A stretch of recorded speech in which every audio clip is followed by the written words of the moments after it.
A big part of what Winich Farm does is the impact that it brings to the last mile farmer, from financial inclusion or embedded finance to traceability and some of the other benefits on the Winich platform.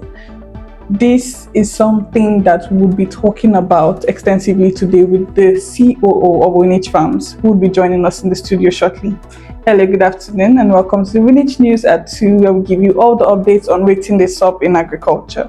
I am your host, Amarchuku Alphonsus. Thank you so much for joining us.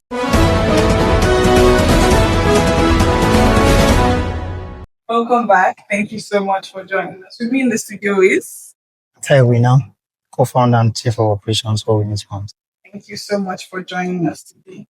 We're going to be talking about something that I think we have overflogged even at this point on the Winich news, which is the impact that Winich Farms has brought and some of the product lines that is on the Winich platforms and how it benefits farmers.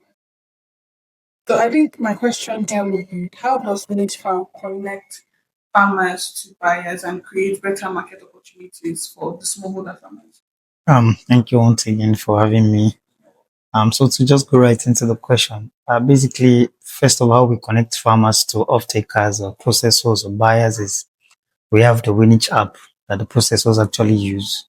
And what this app helps us is the processors, the off-takers are able to see inventory on a real-time basis, which actually tells them quantity of product available and how they can actually place their order as well as prices.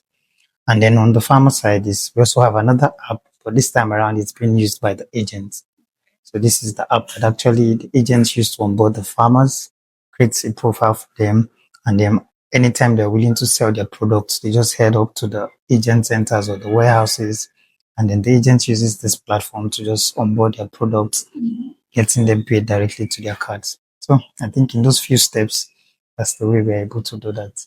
But this is very, very interesting hearing, the way it runs. And I think my follow-up question would be, how is this different? How is this better than the traditional way they do things? And how has this given the Winch family bargaining power? Thank you once again for the question, and this is actually very much interesting. So how is this pretty much different from the traditional way of doing things? So for those of us who are very much conversant with how things are done in the rural environment, is normally farmers, for them to get to sell their products, they have more like days, which are market days that happens sometimes once a week, twice a month, and these are the only opportunities farmers get to sell their products. And why that has actually been a problem is the fact that on those days, the market is actually always flooded with so many products, which means the farmers have less bargaining power. And then most of the time, they are forced to sell even much more than they need, considering that the next market days will probably be a long time from then. So, of course, it doesn't give them a lot of revenue that they make from their products because they don't have the bargaining power. But you see, with us, it makes it different because with the various aggregation centers, or the warehouses, means the farmer can sell their product anytime, whenever they want to sell. All they just need to do is locate the nearest agent center to them or the nearest warehouse to them. They take their products there. For farmers who have been onboarded, they just draw out their profile, onboard the product, aggregate the product, and then the farmer goes off. A new farmer, right on the spot there, they get onboarded.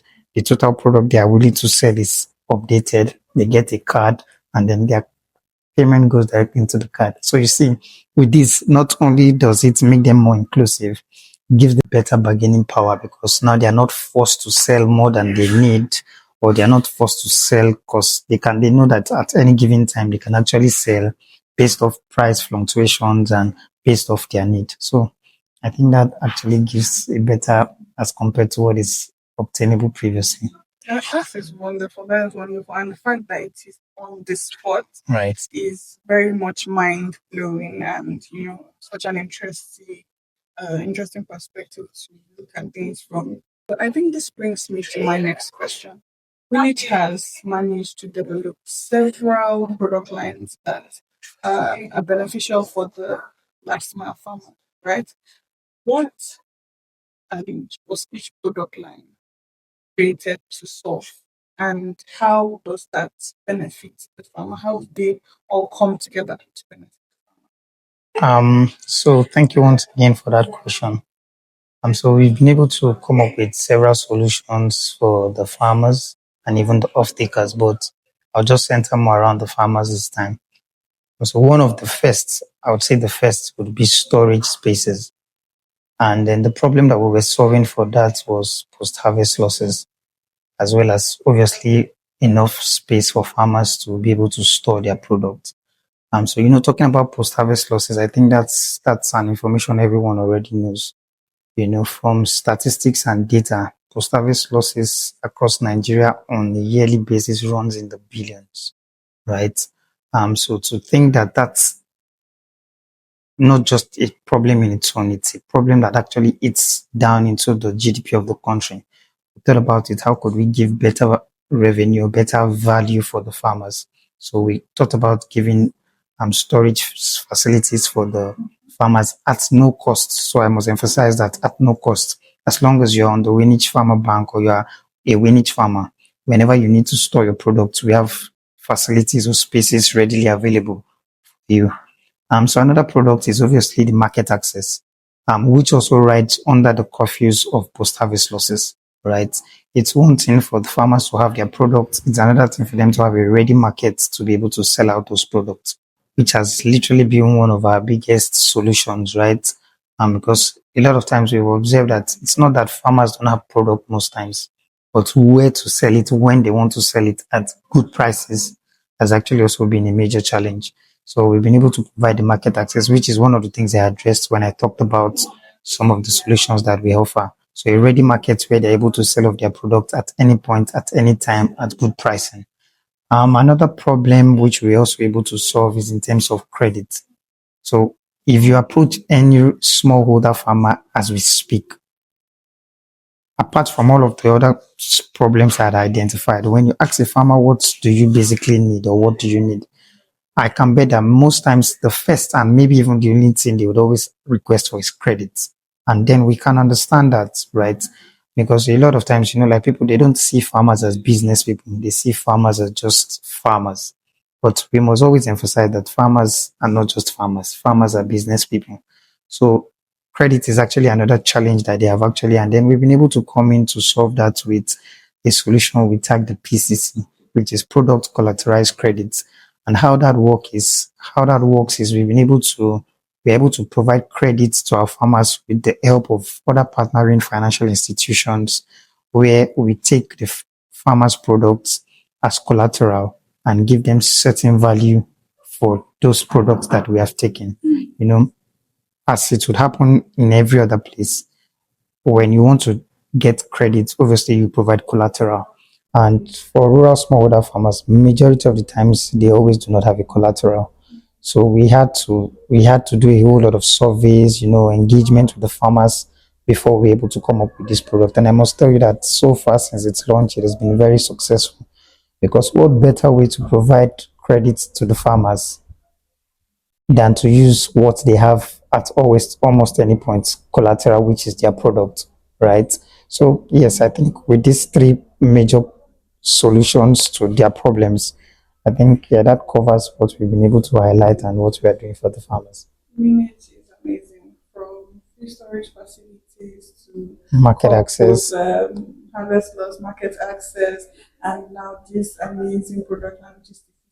It is totally amazing. And like, you see how the smallholder farmers are considered to be businessmen. You know, It's what has really just to add very important here, I wouldn't say letting the cat out of the bag, but it is what it is. So, beyond all of this, another very important solution that we have provided, which I think currently tops it off, is the fact that we've been able to embed finance into what we do, which is what we are doing currently, rolling out cards. So it's wonderful you answered the question that way because it ties in my next question.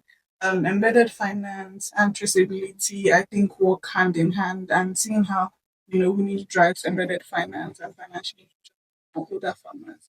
My next question is, why is traceability important in today's agriculture, and why is that important, or how has that impacted the practices all the life of these farmers on the Winich platform. Thank you so very much. So like you rightly said, it actually circles back to the previous question, which had to do with what we are currently doing in terms of embedded finance and financial inclusion, basically. So you see, you can't take away financial inclusion from traceability or traceability from financial inclusion, because what that help does is when someone becomes financially inclusive, it means somehow that person now exists. So it means there's a data accumulated to that person. There's now a face tied to that, which when you relate that back to rural smallholder farmers previously, you just probably rate them in clusters. You can't peg a face to a person, or basically it's just done in clusters. But you see with the introduction of financial inclusion, which we are doing now, right? It gives you some level, a very robust level of traceability. Why? Because one card to one farmer, which means you now have data on that person, right? Which now goes back to what the person cultivates, on what farm size, what kind of product, how many hectares. Normally, because of the farmers are rural community farmers, a lot of times it's a communal lifestyle. But what we've been able to do beyond that is to ensure that you can trace a farmer to himself, to an household, to a person, as against just a community or a cluster or a cooperative. So, So yes, not just rice from Taraba, it's now rice from Taraba from Mr. Musa Mohammed Ibrahim. Interesting. That is wonderful, and that now makes the whole farmers as businessmen more encompassing. Yeah. That is wonderful. That is totally interesting, and I can see how that it just improves the food value chain. And my next question would be: I can imagine that it has not been easy building trust with these farmers. How have we been able, how has Winich been able to get to a point where they can build trust with hundreds of thousands of farmers? So like you rightly said, of course, it's not been easy. But one of the things I must also emphasize is the fact that farmers live a communal lifestyle. And I must also emphasize that the majority of the work has been pretty organic, in the sense that when you do one good work, because of the communal lifestyle they live, it just spreads, right? Of course, it has taken lots of years, it has taken sleepless nights, but most importantly is we're excited that we're here now and we are still pushing forward. But like you rightly said, it's not been easy, but we're here now. Here now, and the only way from here is upward. Definitely. Now, my question, let me just do small about what is next on the Winich platform? What should we look out for? What should we carry our lenses for? So to make it even more interesting, I'll tell you just watch out. Hmm. I would like to keep you anticipating, right? Because of course there's a lot. So we literally just came into Winnie 2.0, and Winnie 2.0 is a whole lot. It's a transformation. It's growth, right?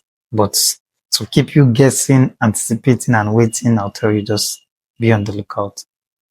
History Winich 2.0. Okay. So, just to know, what is one message that you give to a starting off Mr. Winner? This Winich dream, this big, platform that we're rolling off. What is that message you give to yourself? Um, so I think I'll just three words: sweat, tears, and blood. Hmm. Because I think getting here has literally been centered around that. So if I was to go back maybe to myself 6 years, 7 years ago, and I knew this journey was going to be like this, maybe I would have looked the other way. But at the end, I'll tell you it has been worth it. Like every bit of the journey, the growth, the evolution, it's been worth it. Thank you very much. Thank you Always too. amazing having you here with us. My pleasure. Thank you so much for filling us with this much information on the impact that Village Farms brings to last mile farmer, and how we can now place a name and a face to the farmer.